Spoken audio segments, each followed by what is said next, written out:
Hi guys, I am back with a new video and this time we're going to talk about tetanus or commonly also called lockjaw. So what is tetanus? So tetanus is an infection due to a bacteria that is often found in the ground. And it's an anaerobic bacillus. It's called Clostridium tetani. That's the fancy word of it, but pretty much is the bacteria that causes tetanus. And usually you get it into your body through a wound. So I basically relate tetanus with something that has to do with a dirty wound, whether that is a fracture that happened and your skin was exposed, or maybe you got a cut, or you were working in the yard and you stepped on a nail. So anything that has to do with a dirty wound. The problem with this infection is that, or bacterial disease, is that it affects the nervous system. Those toxins are very harmful to the nervous system, and they cause these painful muscle contractions, particularly in the jaw and neck, and can affect the ability of a client, the breathing of a client. And so it can potentially be life-threatening. Typically, the incubation is 4 to 14 days. And whenever they have tetanus, the patients look sort of like this, like with this locked jaw. So it causes spasms and stiffness. That's why it's called the locked jaw. They have muscle sticks, stiffness of the neck. They can develop difficulty swallowing. It can almost affect your diaphragm. You can have convulsions. And so the best way to deal with this is to prevent it. So prevention is key. And that is why we start vaccinating very young. And the CDC has the guidelines, and the guidelines are at 2 months, you get your Tdap vaccine, tetanus and diphtheria, 4 months, 6 months, 15 and 18 months, or at least 15 and through 18 months. So within that frame, then again, 4 to 6 years, then between 11 and 12, you get a booster. And once you're an adult, you get a Tdap vaccine every 10 years as a booster, unless there something happens, such as an injury. So, for example, if a injury happens to a person that got the vaccine 5 or more years, they're going to use it again, like they're going to need it. Your book in page 16, I'm going to say 1611. Let me go look for it just to make sure. 1611. There is a table 68.6, and I have it here, where basically it tells you who needs what. So, for example, if you have a clean minor wound and you have unknown vaccine record or less than 3 doses, you're going to get the Tdap vaccine and catch up with your vaccination. If you have 3 doses of the vaccine, but less than 5 years, then you're good if you have a clean or other wounds.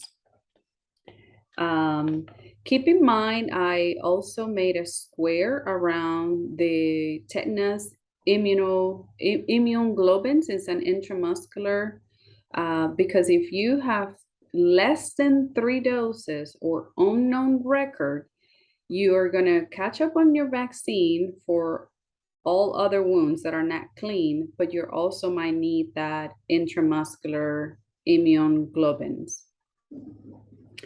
If you have more than 3 vaccines and your last dose is between 5 and 10 years, then if it's a clean wound, you don't need anything, but if it's any other wound, you're going to need a vaccine. Now, if you have 3 or more and your last vaccine is unknown, or if it's a very dirty wound, or it's been more than 10 years, you're definitely going to need the vaccine again. So this kind of guides you on who needs what and when. So now, again, for the CDC, I just kind of listed them there before at 2 months, 4 months, 6 months, between 15 and 18 months, then 4 to 6, and 11 and 12. But this is more if you get a wound, who is going to need the vaccine or who might need the tetanus immune globins or TIG. And for that is only people that have unknown records or less than 3 doses with any other wound that is not a clean wound. So basically my dirty wounds. Now, a rule of thumb really is, if you don't know your record or you don't remember and you had a dirty wound, they're going to go ahead and give it to you because their chances of getting tetanus is high. And so they're going to go ahead and be safe or play it safe for you. For open wounds, you're recommended to clean all wounds immediately with soap and water, and then contact your provider to get the vaccine or find out if you need the vaccine. Or just go to the emergency room, of course, if it's a really bad wound that you need it taken care of, they'll give you the vaccine there anyways. Some of the medications and interventions for tetanus, well, it is considered a medical emergency. If you have tetanus, if you're showing the symptoms of it, it requires hospitalization. They'll give you the intramuscular immune globin. They can give you benzodiazepines to kind of relax those muscles since it causes a lot of spasms. They'll give you opioid analgesics for pain because the contractions cause a lot of pain. And then they'll treat it with antibiotics. The kind of go-to is metronidazole or Flagyl. They could also treat it with penicillin, tetracyclines, or doxycycline. In worst case scenarios, they might have to paralyze you with something called vecuronium. You have to be intubated for this. If you're having difficulty breathing, you might be in mechanical ventilation, and then we'll hydrate you and debrief any wounds. So here is a kind of easy to read. The prevention is the key with the vaccine, immunization when you're little. It can cause muscle spasms and affect your breathing since our diaphragm is a muscle.